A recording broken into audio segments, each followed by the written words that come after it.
Before I start, you can tell that I shaved my beard.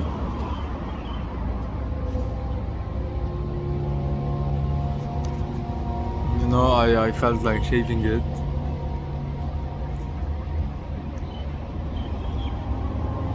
Trying a new look. I felt like it wasn't really too much. Like the hair, the beard, it wasn't too much, but I kind of felt I needed change. So I felt like shaving up my beard. Like I look kind of younger. It's fine. It'll regrow sooner or later. We're talking about the king's mindset today.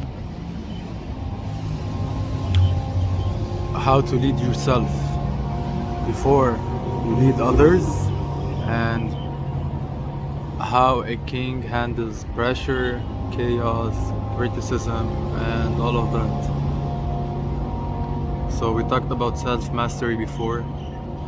We talked about how a king should always master his inner self and control his emotions. So this topic kind of follows the topic that we're gonna talk about today, and that is like when you master yourself, when you master your emotions, you're gonna be able to work under pressure, to be under pressure, to work under the chaos, to handle criticism well, without like feeling that you are, without feeling weak. I think that's the biggest issue, that people take it offensive, and then instead of taking it to heart and growing, they take it to heart and feel bad about themselves, feel weak, feel sad, etc.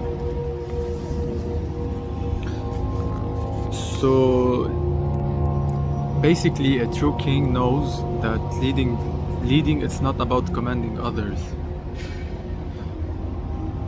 A true king knows that leading it's not about commanding others. You cannot go out there,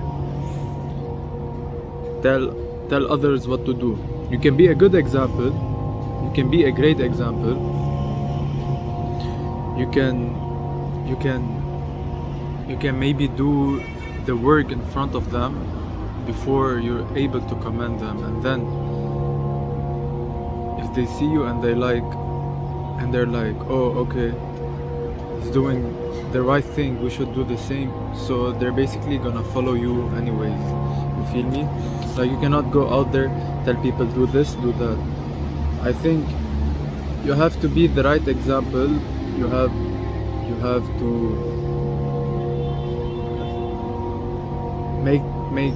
to make the right decisions first. You have to lead by, I just said the word, man. You have to lead by action. You have to lead by example rather than commanding and giving orders. You feel me? And also, before you can lead yourself, before you can lead a team or lead your family or lead a nation, you have to lead yourself. You have to be able to lead yourself. So you see how it links? So self-mastery and discipline. You have to be so disciplined. You have to lead yourself. You have to become the best at what you are doing. You cannot, like, let's say you're leading a nation or you're leading a team. You cannot lead a team to disaster. You have to be like so confident of yourself. You have to be the best at mastering your emotions, mastering yourself, so you are able to lead the team to the finish line. Like, let's say you prioritize distractions over purpose. So, and you are the leader of your team, so you're gonna, at some point you're gonna get distracted, and the team is gonna follow up. It's gonna follow you. It's gonna follow you to disaster. You feel me?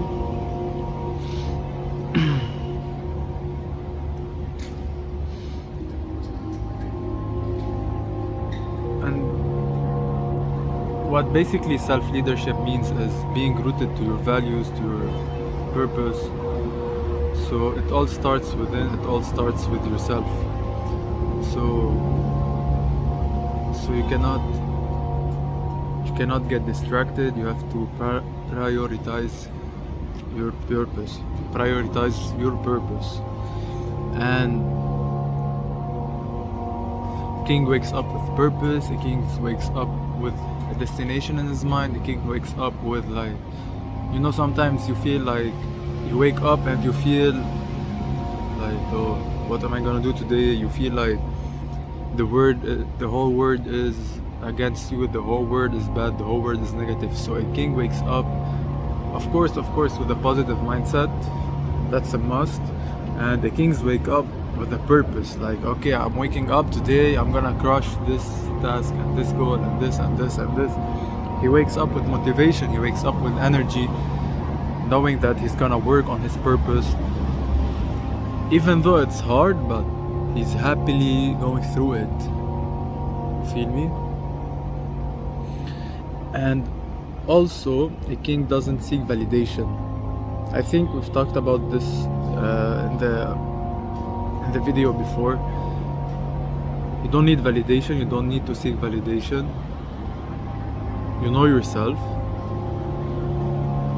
You know what you must do. As I said before, you can take advice. You can take advice from people that has more expertise in the field that you're working on. But you don't need validation. You don't need to. You don't wait for it. You don't wait for somebody to come and tell you good job or great job. You're gonna do it anyways. And your habits, the way you lead yourself and your energy is gonna reflect on how you lead others.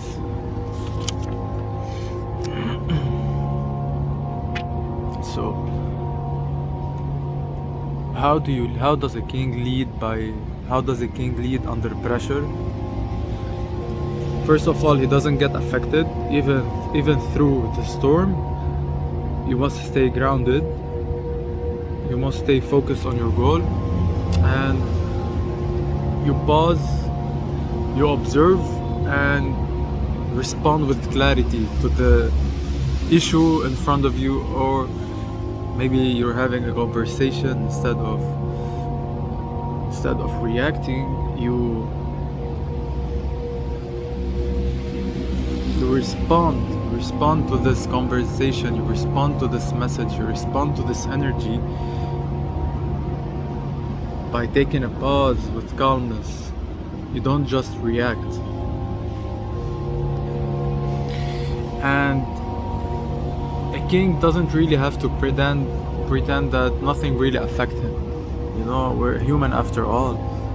Everything around us can affect us in many ways, but instead he feels everything and still decides to move wisely. Basically,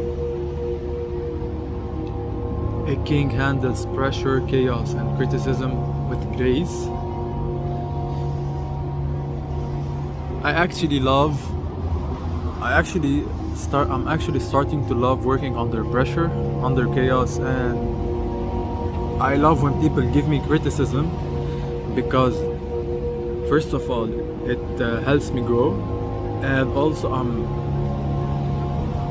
I'm practicing, like, being able to handle all that pressure, all that chaos. So more pressure, the faster I'm gonna grow, the better, the stronger, etc.